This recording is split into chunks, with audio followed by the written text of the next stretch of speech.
In the Shade of the Qur'an by Sayyid Qutb, Surah 96, Surah Al-Alaq, the blood clots.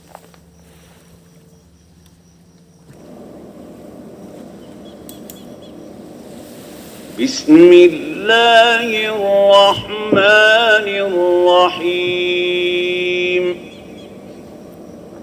اقرأ باسم ربك الذي خلق خلق الإنسان من علق اقرأ وربك الأكرم الذي علم بالقلم علم الإنسان ما لم يعلم كلا إن الإنسان ليطغى أن رآه استغنى إن إلى ربك الرجعى أرأيت الذي ينهى عبدا إذا صلى أرأيت إن كان على الهدى أو أمر بالتقوى أرأيت إن كذب وتولى ألم يعلم بأن الله يرى كلا لئن لم ينته لنسفعا بالناصية ناصية كاذبة خاطئة فليدع ناديه سندع الزبانية كلا لا تطعه واسجد واقترب. Bismillahir Rahmanir Rahim. In the name of Allah, the Beneficent, the Merciful. Read in the name of your Lord who created man from clot of blood. Read, your Lord is the most bounteous, who has taught the use of the pen, has taught man what he did not know. Indeed, man tyrannizes once he thinks himself self-sufficient. Surely to your Lord all things return. Observe the man who rebukes a servant of Allah when he prays. Think, does he not follow the right guidance and enjoin through piety? Think, if he denies the truth and turns his back, does he not realize that Allah sees all? Let him decease, or we will drag him by the forelock, his lying, sinful forelock. Then let him call his henchmen. We will call the guards of hell. No, never obey him, but prostrate yourself and draw closer to Allah.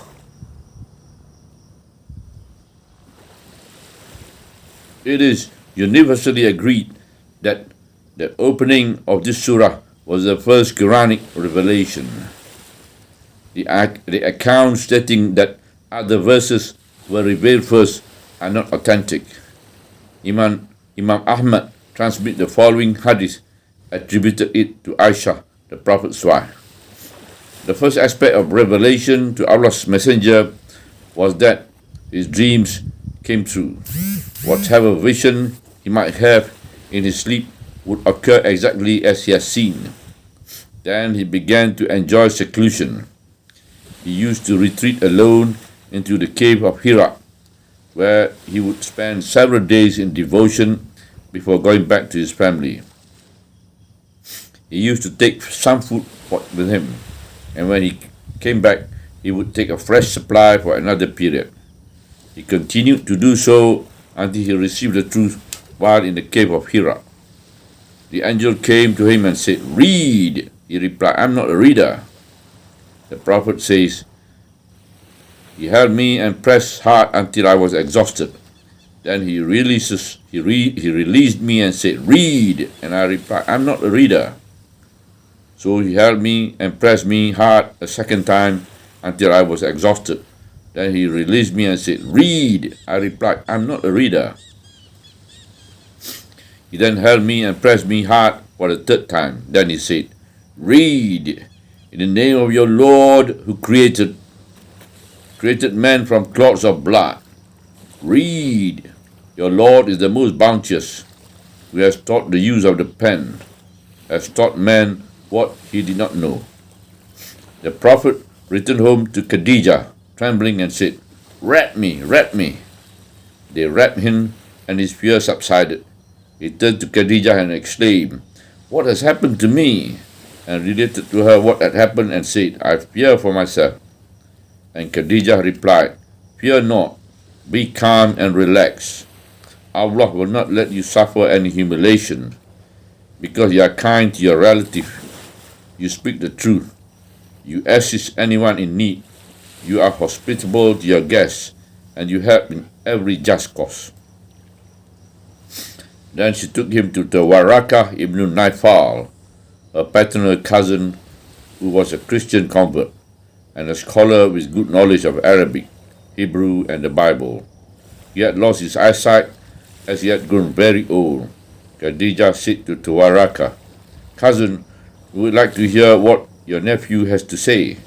Waraka said, 'Well, nephew, what have you seen?' The Prophet related to him what he had seen.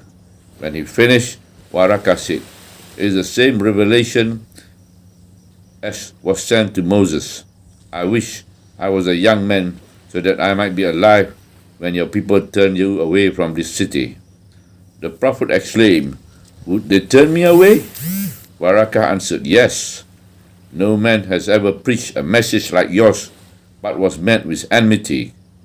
If I live till that day, I will certainly give you all my support.' But Waraka died soon after that. This hadith is transmitted in both of the most authentic books of the Prophet's tradition and was related to Al-Zuhri. Al-Tabari also transmitted the following tradition related by Abdullah ibn Az-Zubayr. The Prophet said, 'While I was asleep, he came to me carrying a case of a very rich material in which there was a book. He said, "Read." I replied, "I'm not a reader." He pressed me so hard that I felt I was about to die. Then he released me and said, "Read." I asked, "What shall I read?" And I said this only out of fear that he might repeat what he had done to me before. He said, "Read, in the name of your Lord who created, taught man what he did not know." I read it. He stopped, then left me and went away. I woke up feeling that it was actually written in my heart. The Prophet went on to say, No man was ever more loathsome to me than poets or deranged person. I could not bear even looking at either. I thought, the man, meaning himself, is undoubtedly a poet or deranged. This shall not be said about me amongst the Quraysh. Let me climb high up in a mountain and throw myself and get rid of it all. I went to carry out this intention. When I was halfway up in a mountain, I heard a voice coming from the heaven saying, "Muhammad, you are the messenger of Allah, and I am Jibreel." I raised my head up to the sky, and I saw Jibreel in the image of a man with his feet one next to the other, up on the horizon. He said again, Muhammad, you are the messenger of Allah, and I am Jibreel. I stood in my place looking up at him. This distracted me from my intention. I was standing there unable to move. I tried to turn my face away from him and to look up at the sky, but wherever I looked, I saw him in front of me. I stood still, moving neither forward nor backward. Khadijah sent her messengers looking for me, and I remained standing in my place all the while until they went back to her. He then left me, and I went back to my family. This tradition is also related in more details by Ibn Ishaq on the authority of Wahb ibn Kaysan. I reflected for a while upon this event. We all have tried it many times. We all have read it many times in books, either those of the Prophet's biography or those explaining the meaning of the Quran. But we either read it casually or gave it little thought and went on our reading. Yet, this is an event which has immense signification. It is an event which has important bearing on the life of humanity, but much as we try today to perceive its great value, many of its aspects will remain beyond our perception. It is no exaggeration to describe this event as the greatest in the long history of humans' existence.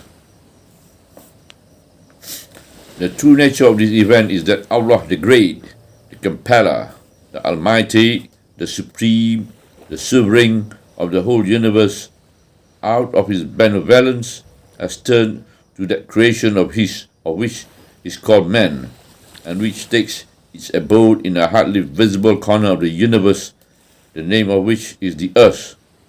He has honored this species of His creation by choosing one of its numbers to be the recipient of His divine light and the guardian of His wisdom.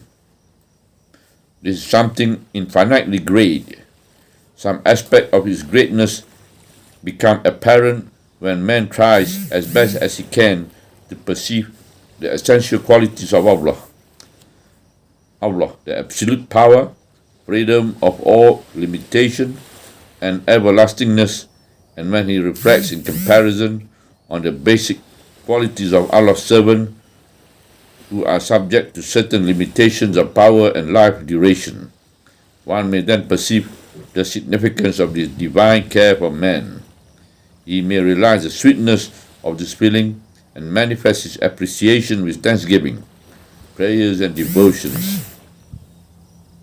He feels that the whole universe shares in the general happiness spread by the revelation of divine words to man in this obscure corner of this universe. What is the significance of this event? With reference to Allah, it signifies that He is the source of all the great bounties and unfailing compassion. He is the benevolent, the loving, who bestows His mercy and benefaction for no reason except that benevolence is one of His divine attributes. As for man, this event signifies that Allah has bestowed on him an honor, the greatness of which he can hardly ever appreciate, and for which he can never show gratitude. He can never show enough gratitude. Not even if he spent all his life in devotion and prostration. His honor is that Allah has taken notice and care of him, established contact with him, and chosen one of the human race as his messenger to reveal to him his words, that the earth, man's abode, has become the recipients of the divine words, which the whole universe echoes with submission and devotion.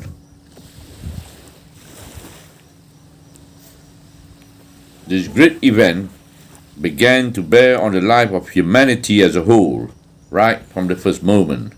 It marked a change in the course of history. Following the change it brought about in the course followed by human conscience, it specified the source man should look up to in order to derive its ideals, values, and criteria. The source is heaven and the divine revelation, not this world and not man's own desires.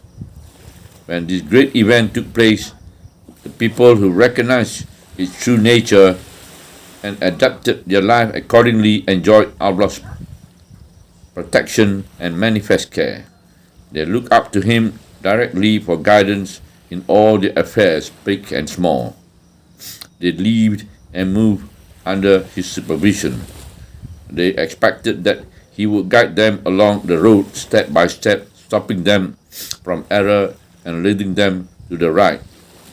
Every night they expected to receive some divine revelation concerning what they had on their mind, providing solutions for their problems and saying to them, do this and do that and leave that.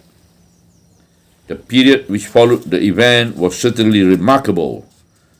A remarkable 23 years of direct contact between the human race and the higher society.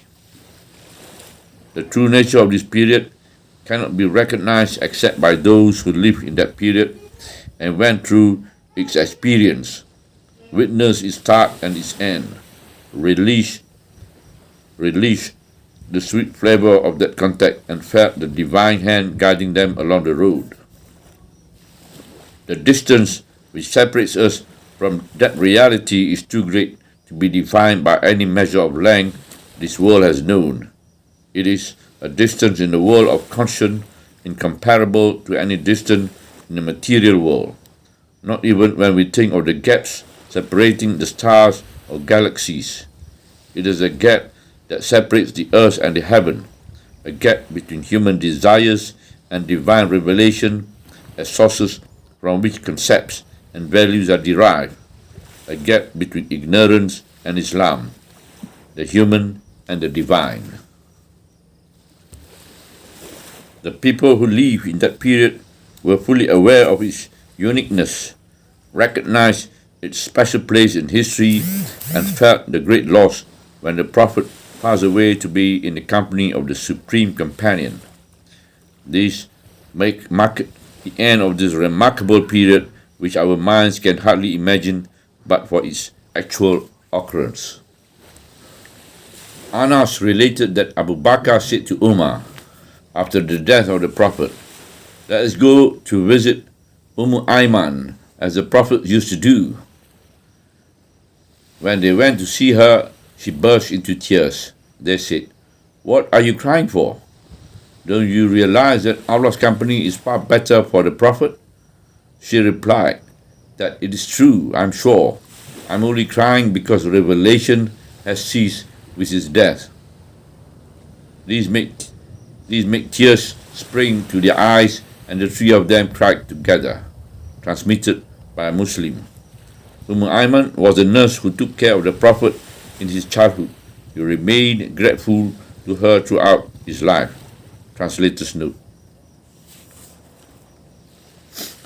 The impact of that period has been in evidence in the life of humanity ever since its beginning up to this moment, and it will remain in evidence until the day when Allah inherits the earth and all that walks on it. Man was reborn when he started to derive his values from heaven rather than earth, and his laws from the divine revelation instead of his own desires. The course of history underwent a change the like of which has never been experienced before or since. That event, the commencement of revelation, was the point at which the roads crossed. Clear and permanent guidelines were established which cannot be changed by the passage of time or effaced by events. Human conscience developed a concept of existence.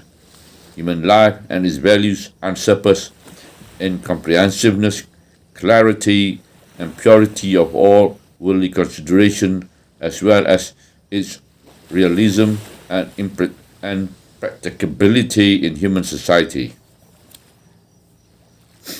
The foundations of this divine code have been firmly established in the world, and its various aspects and essential standards have been made clear, so that He who perishes may perish after having received a clear sign, and he who lives may live after having received a clear sign.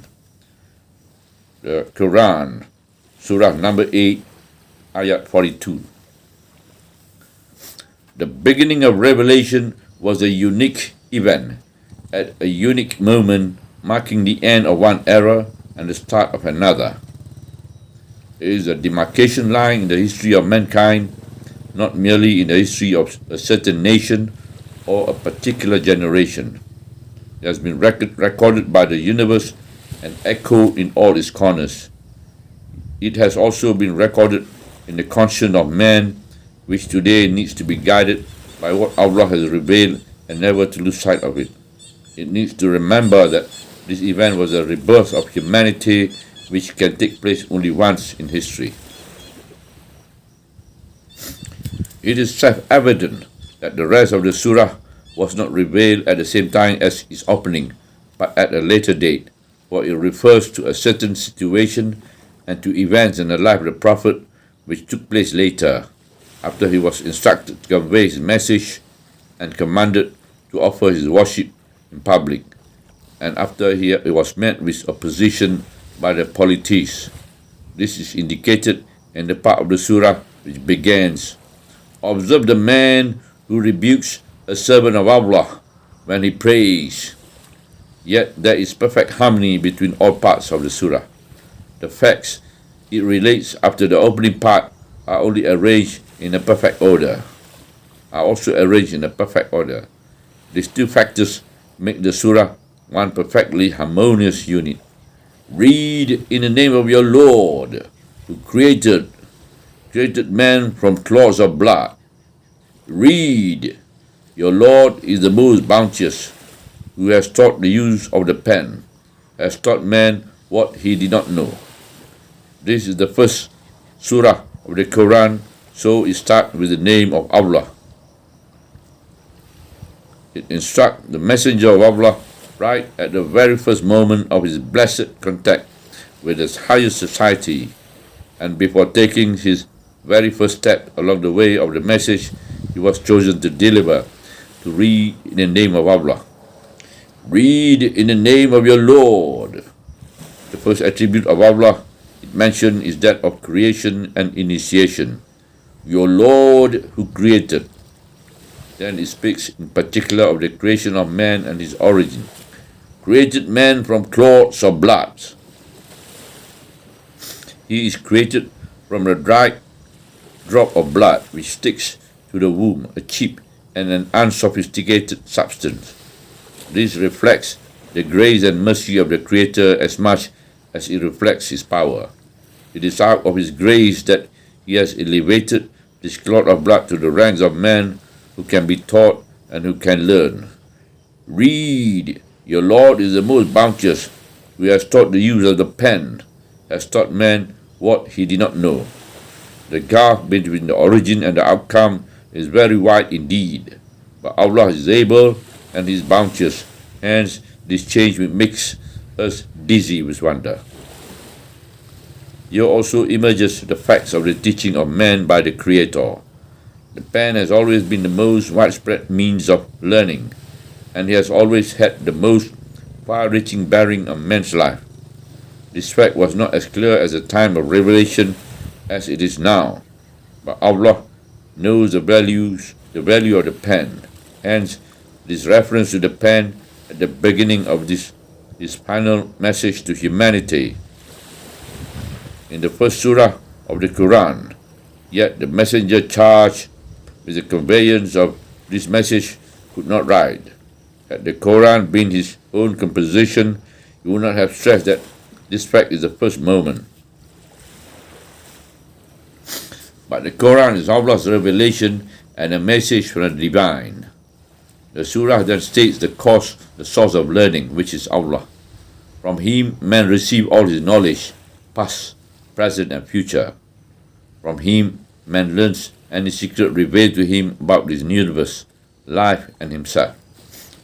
This single paragraph revealed at the very first moment of the messenger's contact with the highest society states the comprehensive basis of faith and its concept.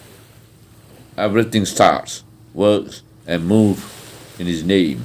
He is the one who creates, originates, and teaches.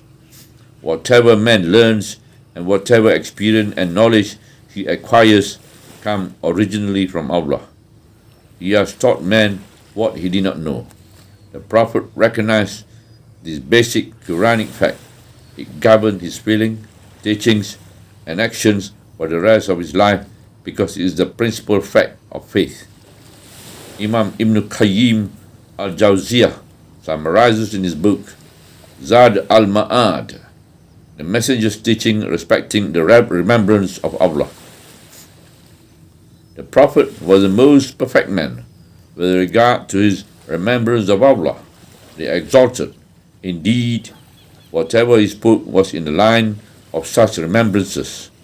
His commands, prohibition, legislation, his teaching concerning the Lord and his attributes, judgment, actions, promises, and threats were all part of this remembrance. So was his praise and glorification of the Lord. His prayers to Him, his feeling of fear and hope of Him enabled his silence. He was conscious of Allah at all times and in every state. His praise of Allah was part of his very nature, as if he praised Him with every breath. Indeed, he praised Him as he stood up, sat, or reclined, and when walking, riding, moving at home, or traveling. When he woke up, he used to say, Praise be to Allah who has given us life after He had caused us to die. To Him we shall be resurrected. Aisha said that the Prophet used to say when he woke up at night, Allah is the greatest, and would repeat it 10 times. Then he would repeat 10 times the statement, There is no deity but Allah, and pray, my Lord, I seek refuge with you against constraint in this life and the day of resurrection. 10 times. Then he would start his formal prayers. Aisha also said that when the Prophet woke up at night for his devotion, he would say, There is no God but you, my Lord. Praise be to you. I beseech you to forgive my sins and appeal to you for mercy. My Lord, enrich my knowledge and cause not my heart to go astray after you have granted me your guidance. Grant me your mercy, for you are the most bounteous. Transmitted by Abu Dawood. The Messenger also taught us that whoever gets up at night and says, There is no God but Allah alone, He has no partner, to Him belongs the sovereignty and praise. He is able to do everything, all grace is His, glorified be He, there is no deity but Allah. Allah is the greatest, no power can operate without His permission. He is the great, the supreme, and after this he says, My Lord, forgive me, or any other prayer, his prayers will be answered. Should he make ablution and offers prayers, this will be accepted. The Messenger once stayed for a night at Ibn Abbas' home. The later related that when he, the Messenger, woke up, he raised his hand to the sky and read the last 10 verses of Surah Al-Imran. Then he went on to pray, My Lord, to you belong all praise. You are the true Lord. Your promise is true. Whatever you say is true. The meeting with you is true. Heaven is true. Hell is true. The prophets are true. And the hour is true. I submit myself to you. I believe in you and depend on you. To you I return. Any dispute I may enter into is for you. To you I turn for judgment. Forgive me all my sins, past and future, public and secret. You are my Lord, and there is no God but you. No power can operate without the permission of Allah, the Great, the Supreme. Aisha related that when the Prophet wakes up at night to worship, he used to say, My God, the Lord of Jibril, Mikael, Israfil, the creator of heaven and earth, who knows what is concealed and what is made public. You judge among your servants in their dispute. Guide me with your own will to the truth over which people argue and dispute, for you guides whom you will to the straight path. He might have also said that he used to say this at the start of his prayers. After offering the witr prayer, the messenger used to repeat 3 times, "Glorified be Allah, the Holy One." When he went out of his house, he would say, "In the name of Allah, I depend on Allah. My Lord, I appeal to you to guard me against going astray or causing anyone to go astray, and against my any sleep, and being unjust to anyone, or being victim to any injustice by others, and against acting ignorantly or being ignorantly done by." The messenger said, "Whoever says as he leaves his home, 'In the name of Allah, I depend on Allah,' no power is operative without the permission of Allah," he will receive the answer, "You are rightly guarded and well protected," and the devil were made to turn away from him. Referring to the night when he was host to the messenger, Ibn Abbas said that when the messenger left for the mosque for the dawn prayer, he said, "My Lord, give me light in my heart, tongue, ears and eyes. Give me light in front of me, over me, and below me, and make the light you give me great." Abu Sayyid Al-Qudri related that the Prophet said, "When a man goes out to the mosque for prayers and says, 'My Lord, I appeal to you by the right of those who pray to you, and the right of my journey to you. I have not come out with any feeling of self-sufficiency, nor in hypocrisy or conceit, nor to seek reputation. I have come out with the hope of avoiding your anger, seeking your pleasure. I pray you save me from hell and forgive me my sins. You are the only one who forgives sins.' 70,000 angels will be charged with praying for his forgiveness, and Allah will receive and welcome him until he finishes his prayers." Abu Dawud transmitted that the Prophet used to say when he entered the mosque, "I seek refuge with Allah the Great and his holy face, and his old power against Shaitan the outcast." When a man says this, the devil says, "He is now protected against me for the rest of the day."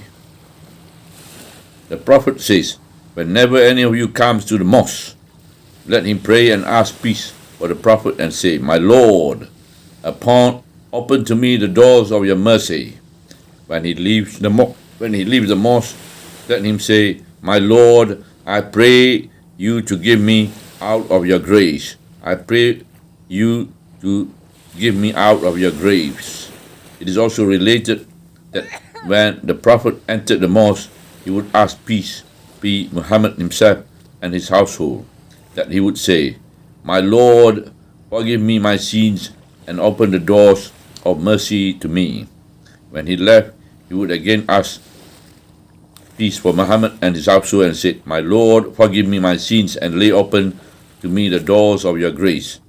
After offering the dawn prayer, Allah's Messenger used to stay in his praying place until sunrise, utilizing his time in the remembrance of Allah the Exalted. In the morning, he would say, "Our Lord, we have lived till this morning by your will, and will also live till evening by your will. We live and die by your will. To you we will return." He also used to say, "Morning has appeared. This morning all sovereignty belongs to Allah. Praise be He. There is no God but Allah alone. He has no partner. To Him belongs all the universe, and to Him is all praise. He is the Almighty, able to do what He wills. My Lord, I pray to you to give me of the best of this day and the best of the days to follow. I seek refuge with you against the evil of this day and the days to follow. My Lord, I seek your refuge against laziness and the evil of old age, against suffering in hell and suffering in the grave. In the evening, he would repeat the same prayer, substituting evening for morning. Transmitted by Muslim. Once Abu Bakr, the Prophet's most distinguished companion, said to him, "Teach me some prayers to say in the morning and in the evening." Allah's Messenger taught him the following prayer: "My Lord, the Creator of heaven and earth, who knows the visible and the unseen, the perceptible and the imperceptible, the Lord and possessor of all, I declare that there is no God but you. I appeal to you to protect me against my own evil and the evil of Satan. I seek your refuge against doing myself any harm or causing harm to any Muslim." The Messenger told Abu Bakr to say this prayer in the morning, evening, and before going to bed. Zad al-Ma'ad contains numerous traditions on the same subject. When Allah's Messenger had a new garment, he would mention it by name. Example, a shirt, a gown, or a turban, and says, "My Lord, praise be to you, you have given me this. I pray you to give me its goodness and the goodness for which it was made. I pray to you to rid me of its evil and the evil of which it was made." The Messenger is reported to have been in the habit of saying the following prayer when he returned home: "Praise be to Allah who has given me the shelter and what is sufficient for me, and praise be to Allah who has given me food and drink, and praise be to Allah who has given me much of his generosity. I pray you to extend your protection to me against hell." It is confirmed in the two authentic books of the Messenger's tradition that he entered the toilet, he used to say, "My Lord, I pray you to rid me of evil things." When he left, he used to say, "Praise be to Allah who has ridden me of harm and given me good health." Transmitted by Ibn Majah. It is also confirmed that he once put his hand in a water of container and said to his companion, "Make ablution in the name of Allah." When he saw the new moon, he used to say, "My Lord, let it come to us with security, faith, safety, and submission to you. New moon to you. New moon, Allah is my Lord and your Lord." Transmitted by At-Tirmidhi. When he started eating, he used to say, "In the name of Allah." He also said, "When any of you eats, let him mention the name of Allah. If he forgets to do so, let me say when he remembers, in the name of Allah at the beginning and at the end." Thus was the life of Muhammad, the Messenger of Allah. It was conditioned down to every single detail by the divine instruction which he received at the very first moment of his message. This instruction helped his faith to be established on a genuine basis. It is Allah then who created, teaches, and bestows his abundant bounties on men. This implies that man should acknowledge Allah's benevolence and be grateful for it. But what actually happens is something different. The second part of the surah deals with man's transgression. Indeed, man tyrannizes when he thinks himself sufficient. Surely to your Lord all things return. It is Allah who gives to man in abundance and makes him independent. He also creates and teaches him and extends to him his generous treatment. But men in general, excluding those guided by faith, are not thankful for their independence, which is made possible by what they are given. They do not recognize the source of this grace, which is the same as the source of the creation, knowledge, and livelihood. They tyrannize and transgress all limits and show their conceit instead of being dutiful and thankful. The portrait of the transgressor, conceited because he has forgotten his origin, is followed by a command charge with an implicit warning. Surely to your Lord all things return. Where can this proud tyrant then turn? At the same time, one of the fundamental rules of the Islamic ideological concept is emphasized. That is, all must refer to Allah in every matter, thought or action. He is the only resort and refuge. The good and the bad, the obedient and the sinner, the righteous and the wrongdoer, the rich and the poor will all return to him. And when the man who tyrannizes, when he thinks himself independent, will come to him eventually. Thus, the first two parts of the surah sticks together the ideological concept of Islam. Creation and teaching belong to Allah alone, and to him all return. Surely to your Lord all things return. The third part tackles a particularly appalling form of tyranny. Its description in the inimitable Quranic style fills one with wonder and dismay that it should take place at all. Observe the man who rebukes a servant of Allah when he prays. Think, does he not follow the right guidance and enjoin true piety? Think, if he denies the truth and turns his back, does he not realize that Allah sees all? The feelings of wonder and dismay are aroused by the manner of expression which takes the forms of address and conversation using short sentences that follows in rapid succession. The effect can hardly ever be produced by ordinary written language. Observe this ghastly business actually taking place. Observe the man who rebukes a servant of Allah when he prays. Have you seen this repulsive sight? Have you realized how repugnant is doubled by the fact that the person being dissuaded from his prayers is in fact following divine guidance? He merely enjoins righteousness and piety, yet he is discouraged and told to cease. Yet the transgressor outdoes himself by taking a still more abhorrent stand. Think, if he denies the truth and turns his back. The closing note is one of implicit warning, similar to that of the previous paragraph. Does he not realize that Allah sees all? He sees everything. The denial of truth, the turning away from it, as well as the forbidding of the believers from offering the prayers. Since Allah sees all, that is something which follows his saying. This is the implicit warning. Thus, we have a scene of tyranny trying to suppress the call of faith and obedience to Allah, which is followed immediately by a stern warning stated explicitly this time.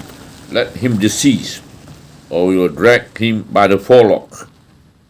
The Arabic term used for drag has a marked tone of violent action. The dragging is by the forelock, that is, the part of the head raised high by every conceited tyrant. It undoubtedly deserves to be hit violently. It is lying, sinful forelock. The tyrant may think of calling his clan and supporters to come to his aid. Then let me call his henchmen. On the other side, we will call the guards of hell, and they are all powerful and ruthless. The outcome of the battle is never in doubt. In the light of this frightening destiny of the disbelievers, the surah concludes with an instruction to the obedient servants of Allah to persevere and follow the path of faith. No, never obey him, but prostrate yourself and draw closer to Allah. Do not obey this tyrant who tries to stop you from offering your devotion and conveying your message. Prostrate yourself to your Lord and bring yourself closer to him through worship and obedience. As for the tyrant, leave him to the guards of hell, who are sure to mete out to him what he deserves. Some authentic reports say that the surah, with the exception of the first part, refers to Abu Jahl, who once passed by the Prophet while he was praying at the Kaaba. He turned to him and said, Muhammad, Have I not ordered you to stop these practices? He also added some warning to the Prophet, who gave him a stern reply. This was possibly the time when the Prophet seized Abu Jahl by the collar and warned him of his impending doom. Abu Jahl said, Muhammad, what do you threaten me with? I'm sure I have the largest following in this valley. Hence the revelation. Let him call his henchmen. Ibn Abbas, the Prophet's companion, said in command, had he called them, the angels charged with meting out punishment would have taken him away there and then. The surah, however, is in general in its general in its significance. It refers to every obedient believer, calling men to follow the path of Allah, and to every tyrant who forbids prayers, threatens to punish the believers, and act conceitedly. The concluding divine instruction is therefore, no, never obey him, but prostrate yourself and draw closer to Allah. Subhanallah, walhamdulillah, wa la ilaha illallah, wallahu akbar, wa la hawla wa la quwwata illa billahil aliyyil azim, wa la hawla wa la quwwata illa billahil aliyyil azim, wa la hawla wa la quwwata illa billahil aliyyil azim.